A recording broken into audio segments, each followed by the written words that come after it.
Hey everyone, how's it going? Binksy here, and today's video is obviously a Skyrim load order. This is my ultimate version of the load order. I've used a bunch of different mods that I've wanted to try out, and I'm very happy with how it's turned out quite well. Now, a few things to go over before we even get into the mod list itself. They're quite important, so make sure you do listen. This load order requires a new game. You cannot use this load order with an existing game save. So please start a new game with this load order if you do download it. After downloading any mods, please restart your Xbox just to ensure that the mods have fully loaded onto the Xbox itself. Hard resetting is no longer necessary. I've tested this quite extensively and you don't need a hard reset anymore. Just reset your console, hold down the Xbox button on your controller and restart through that and it works fine. No issues there. This also requires the anniversary edition of the game. If you don't have the anniversary edition of the game, it will not work for you. I am sorry. To download all of the Creation Club content and make sure you don't get any messages saying that you're missing mods, press start to go to options and then download all owned Creation Club creations. Let it download all that and then you can download all the mods. If you are getting a problem where the load order is changing itself, put it into the correct order, back out to the main menu, and then go back in and download more mods. Don't order the mods until you've downloaded about 5 or 6. Put them all in the correct order and then back out to the main menu again, just to avoid the load order getting changed by Bethesda, I'm assuming. I don't know why, but yeah, please fix it, Bethesda. Like, come on, seriously. We are literally the only ones keeping your game alive at this point. Please. Anyway, let's jump into the video. First up, we have the unofficial Skyrim Special Edition patch. This mod will fix bugs and glitches Bethesda themselves never actually got round to fixing. Then we have Wormtooth. This is a huge quest mod that will take you to the Wormstooth. It's an island through the East Empire Company.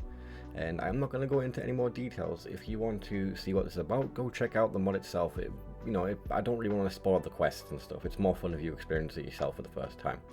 The reason it's placed here and not at the very bottom of the load order with other quest mods is because this is a master file.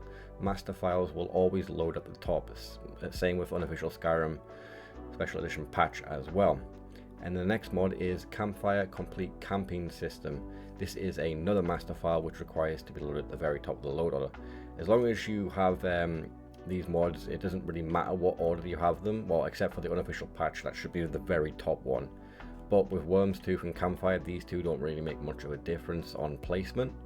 But I imagine if there was other master files, it might come into play on actual load order placement between them. But for now, they can just go either way. It doesn't make much of a difference. So the complete camping system obviously adds in craftable camping gear and stuff like that. I really like it. Adds a nice bit of immersion, especially when you're traveling across Skyrim. And yeah, not much more else to say about that. Nordic UI Lite. The reason I use the light one is because it doesn't do like the main menu and stuff like that. I prefer it just to stick to the simple UI elements itself, and it looks absolutely incredible. My favorite UI mod that you can get for Xbox and PC. I use it on PC as well. Then we have EHI Redux. This will add in enemy health indicators, including the following features: health bars, enemy level, and damage numbers. You can configure this through a book that you'll have in your inventory when you first load into the game. There is an option to turn it on for animals, which I have done as well because I like to see all the health bars, not just enemy NPCs like humans, or humanoids should I say. Then we have the J-Serpers quest expansion. This will expand a bunch of quests in the base game to have more dialogue, more information, and just more fun to actually play. A few of them, for example, is Innocence Lost, College of Winterhold, The Whispering Door, and Parthenax. After that we have the Blade Dancer's Edge CBBE 1K. This is a craftable armor that you can obviously craft at the forge. That's pretty much it really. I just wanted to add in some armors that obviously I can work towards. Starting off with like obviously leather and stuff like that. Then obviously once I've got all my materials, got all the smithing perks and stuff like that, I can craft an armor like this and it will look absolutely incredible on my character as well. Then we have the Dragon Breaker armor set. This is for males and females. The main point of this mod being in the load order is for male characters. Obviously it does look good on female characters, but I think it looks absolutely insane on male characters. And I feel like it's going for like a like a gladiator type vibe with like the helmet, and there's no chest piece armor. I think like it honestly is making me reminisce from like the movie Gladiator. I'm pretty sure there's a dude that looks just like this in the movie, and it's quite insane. But yeah, it looks really cool. Again, craftable at the forge. Then we have the Artemisia armor, CBBE 1K. Again, craftable at the forge. Some of these armors can be found in the world as well. If you want to know exactly where, make sure you read the mod's descriptions. Then we have cloaks and capes consistency patch, and it also includes the cloaks and capes mod itself. It says in the description it does, but yeah, this requires all DLC, but it's not an issue because obviously Anniversary Edition comes with all the DLCs. Knights of Thorns, armors, and spear. Again, this is craftable through the forge, and it can also be found in the game world. Read the description if you want to know the location of the armor itself. Wearable lanterns. This will allow you to craft wearable lanterns, and they can also be purchased from shop vendors as well. Become a bard. This will allow you to actually become a traveling bard. You can go to inns and play, and obviously as you get more experience you can start earning more septims, more gold, however you want to describe it, and obviously it lets you have a better way of generating income for yourself other than just doing quests, which I think is pretty cool. Then we have Hunterborn optimized. This is if you want to go the hunter route, so you can go up to animals, you can skin them, and obviously as you start off your skins can either come out ruined or they can come out poor quality, and obviously I imagine if you get to the very end of like the skill trees and stuff like that, you can go all the way up to like near perfect pelts or something that'd be worth quite a bit of money. Again, another way of generating income other than just questing. After that we have amazing follower tweaks. So, and one thing I noticed with my let's play that I'm doing right now is followers are ass, and I really don't like them. Specifically Lydia, she's a pain in the butt, like so much. I want her to be less aggressive and more of a support character, and obviously with amazing follower tweaks you can actually kind of configure it to do so. But if you are still unhappy with like how they are acting aggressively, you can just get a different follower that is more of a support role type player. Well, NPC should I say. But yeah, you can customize a bunch of different stuff with this mod for the followers, and it's really, really nice. You just go up and speak to whatever follower you have. Custom followers may require a patch. I don't know if they work out of the box with it, and obviously some custom followers don't recommend using this with their follower mod at all. So take that into consent when you're and take that into mind when you are downloading custom follower mods to make sure that it doesn't break your followers. Valkyrie Minimalistics perks of Skyrim, and I still can't say that word, minimalistic. See, why can't I say that? It's getting stuck on my tongue. But yeah, it's a very light overhaul for the perk trees. Obviously it does change everything in the game, but they're not crazy as they are in Ordinator. And I've been wanting to check this one out for a while. A lot of you guys have recommended it, and I'm going to use it, and so far I'm liking it a lot. Really good. After that we have Odin Skyrim Magic Overhaul. It improves and fixes vanilla spells, plus adding in new lore friendly spells as well. So yeah, for you magic lovers, this is the mod for you guys. Then we have the Odin Valkyrie compatibility patch. It just allows the two mods to function with each other without causing any issues. Then we have Sounds of Skyrim, the complete edition. Now this needs to be activated through a book that you get, well, 3 books that you get into your inventory when you load into the game. I don't think the sounds activate straight away. I think you do have to wait a few days or fast travel for the sounds to actually kick in, because when I activated it the first time, the sounds weren't obviously added into the game. But yeah, just fast travel, wait a few days, and then you should be all good to go. Mythical Wonders optimized for Xbox. So this is the weather mod. It's primarily Mythical Ages, my favorite weather mod in the game, and it's in a nice little tidy package of 14 megabytes. Divergence Vanilla Pack all in one. This is like the 1K version of the armor pack. The reason that it's placed so high is because the CBBE body mod I'm using needs to load after it for it to actually use the CBBE body shape, and whatever mod loads lower takes priority. So yeah, I want obviously the armor's textures, but I want the CBBE body shape, so that's why it's placed as high as it is. Normally I would place it a lot lower, but because of obviously CBBE, it's placed here. CBBE all-in-one curvy, so obviously this will update the female body shape to have a new figure, and it will also update all the armors to match the body shape itself. Dark Souls underwear for CBBE curvy, changes the underwear from the default, I don't know what the hell you want to call them, the nappies that you wear, but yeah, it makes it look a lot cooler, and honestly I can't imagine myself not using this on the Xbox anymore now. It looks so good and fits in with the game world so much. Then we have the AW male skin 2K muscular hairy. I honestly didn't pick anything particular for this one. I just picked a male skin just to improve how the male NPCs look. And obviously if you play a male character, then obviously you can use this or swap it out for a texture mod of your choosing and place it here instead. As you can see, we still have a lot of space left, so you can download a bigger male one if you want to. It's honestly up to you. Then we have the Vario Levy animations all-in-one. This will update the animations for male and female, and it does the idle, walk, run, sprint, magic and staves, sneak and sneak attacks, bows and crossbows, all one-handed and all two-handed. No sprint attacks, which is, you know, not too big of a deal. After that we have the SRP all-in-one. This is the all-in-one texture mod that I'm using. For its size, it actually doesn't look half bad. And I'm playing this on a 55-inch 4K TV, and it honestly doesn't look too bad. As long if you're gonna basically go up to the textures and look at them, you will notice that it's a bit blurry. But who honestly does that? Like I'm running around constantly. I'm fighting enemies. I'm looting. I don't pay attention to that much of the detail.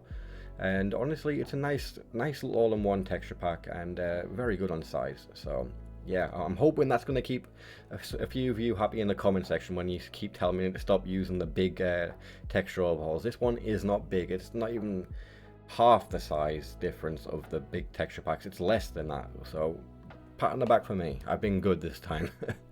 Then we have the Shishas 15 HD reworked blended roads.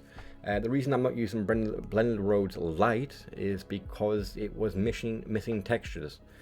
Some of the bridges, specifically the one outside of Riverwood, is what I saw. It was missing. Why am I saying that wrong? Missing textures on the like, you know, the bits on the side that you obviously act as the walls. There was missing the textures on top of that, and the dirt patches that go along the side of the road that's on the bridge itself. So I'm using this one instead. Then we have Divergence Compendium of Beasts all-in-one. This is the I think it's the 1K and then the 512 mix of things. This overhauls all like main animals and creatures within the game, including dragons, but unfortunately I have replaced the dragons with a different mod because I've been watching this TV series recently, the second series of it, of House of Dragon, and I thought it'd be so cool to see these dragons in game. So yes, we have the Game of Thrones and House of Dragons retexture for all dragons within the game itself. Obviously I've placed it lower than Divergence, so it overwrites the textures of the Divergence mod.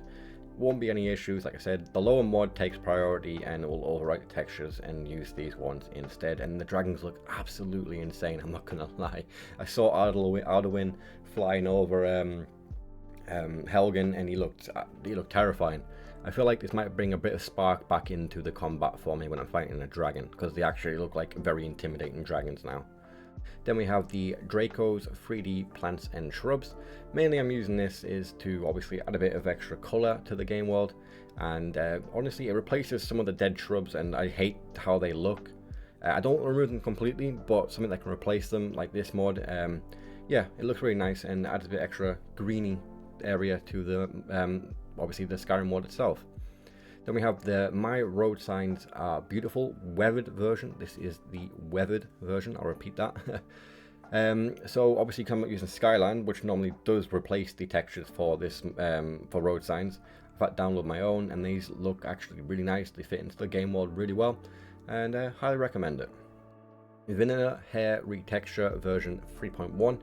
The reason I have this is because for male characters I probably will prefer to use the vanilla hair compared to the ones that are added in by like KS hairdos and stuff like that, because they look a bit silly on males, to be perfectly honest. And yeah, the female ones aren't crazy realistic either.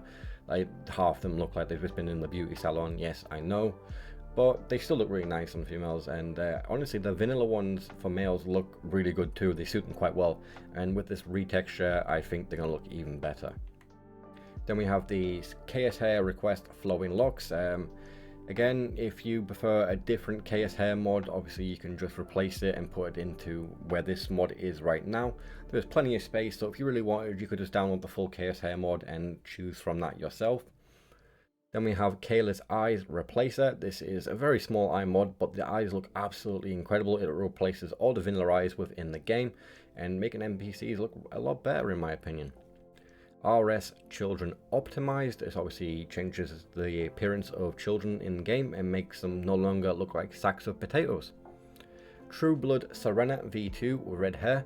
This Serena looks absolutely incredible, and when I do eventually get to obviously the Dawnguard DLC, she will be my permanent follower, especially with the update, the Serena Dialogue add-on.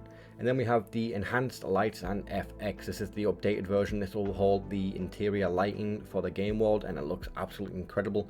Very atmospheric and just adds a nice touch to the lighting itself. After that we have Whiterun, the City of Trees. I haven't added any other like city overhauls or anything like that, so Whiterun felt kind of empty and stuff like that. And I really do like this mod, and so this basically just adds in trees to Whiterun that you can be seen from inside and outside the city, so LODs are fully generated. They look absolutely incredible, and it, honestly, just this one mod makes Whiterun look so much better and changes the complete aesthetic of the actual city itself. Then we have Missives. This will add a little notice board, as you can see in the picture. I don't know how easy you can see in the picture there, but you can go up to it and you can get quests and earn some gold by completing them. Some of them are quite easily, some of them are just delivering a weapon to Riverwood, some of them are going to get spire eggs and catching and getting soul gems and stuff like that. So they can go from very easy to quite complicated and quite long to actually complete. I've never actually done any of the really complicated ones. I don't know if they reward more gold or not. I really hope they do, but the easier ones tend to reward about 200 to 100 gold. Depends on which one you actually get. The Beauty of Skyrim. So this mod aims to, well, I'm assuming it's work in progress because I haven't seen too much added in by it just yet, but to be fair, I haven't explored the whole world, so I don't know everything. But this aims to be what Northern Roads is, essentially, but with a lot more compatibility and doesn't require a million patches. It only uses in-game assets, so it works for everything and is compatible with pretty much everything, provided that you don't need to have a mod that puts something in the same place as this mod does. But what it does add in looks really cool, and obviously adds a bit extra clutter along the roads and stuff like that, which I really recommend that you check out. Then we have the Rhines Standing Stones all in one. I can't see myself playing the game without this mod anymore. It overhauls the Standing Stones locations and it makes them look way better and so much more improved, and they're really, really nice. Then we have Trees of Aduna main. I apologize if you can hear the dog barking. It's not much I can do about that. Sorry guys. Then we have Trees of Aduna main. This overhauls the trees within the game and also the LODs for them, makes them look absolutely incredible, and the performance is perfection. Serena Dialogue add-on. Again, as I said, Serena will become my main follower when I do eventually get to the Dawnguard DLC, and obviously to pair it with that we do need the Serena Dialogue add-on. So this will make her more aware and obviously comment on a lot more different things in the game world. She will talk about a bunch of different quests that you can obviously go on. She is fully aware of mods and stuff like that. Obviously I have a patch for the campfire mod that comes shortly after this, and she will comment on certain things and stuff like that she wouldn't normally comment on, and honestly it's such an incredible mod. Definitely worth the download. Then we have the Serena Dialogue add-on campfire patch. So obviously this will make her aware of the campfire mod and she will make comments about it. Then we have the Aegis Special Edition follower mod. The reason I chose her is because she is a healer, and with the follow tweaks mod, I'm hoping I can tell her, stay back, don't attack, just heal me. Which is what I said earlier that I really wanted for a follower. Then we have the Depths of Soul Elden Ring like quest mod. If you don't know, I really love Elden Ring, and Yeah, the quests are a little bit flaky, like, yeah, you kind of have to go out of your way to really find them. But I like that. I like just stumbling across things, and obviously the NPCs always give you a hint of where they may go and what you need to do and stuff like that, which is really cool. It's not very hand-holdy, and honestly, I think I wish the next Elder Scrolls was like that. Not very hand-holdy, no massive amount of quest markers and stuff like that. Just, a nice journal entry, very descriptive, and some guides from the NPC itself to tell you where to go. But yeah, this is a really cool quest mod, and make sure you read the description for this one, because it does mention where you need to go to find them for the first time, or you just don't look and naturally come across them yourselves, which I think would be really cool as well. Black Gold Mine, a dungeon for the meticulous player. This is a custom dungeon mod, and it looks absolutely incredible, custom lighting and everything like that. I'm not going to go into too more detail because I don't want to spoil anything. The person who made this clearly put a lot of effort into this, and yeah, go check it out. Realistic Water 2 SE overhauls the water textures in the game, making them look a lot more better. And finally, Alternate Start Live Another Life. This will allow you to start the game very quickly and allow you to choose how you want to actually start it. My personal preference is camping in the woods. It places you pretty much just outside of Helgen, and you can jump right into the main quest without having to do the whole vanilla intro. And yeah, that is the complete list, guys. Let me know what you think of this in the comment section down below, and what mods would you like to add to it? Let me know in the comments section down below as well. In the description I will have a link which will show you the guide I used for mod placement, so if you want to know where mods go, click that link and it will give you a detailed list on categories of mods and suggestions for placements and stuff like that. So yeah, this has been Binksy, guys. I'll see you on the next one. Peace.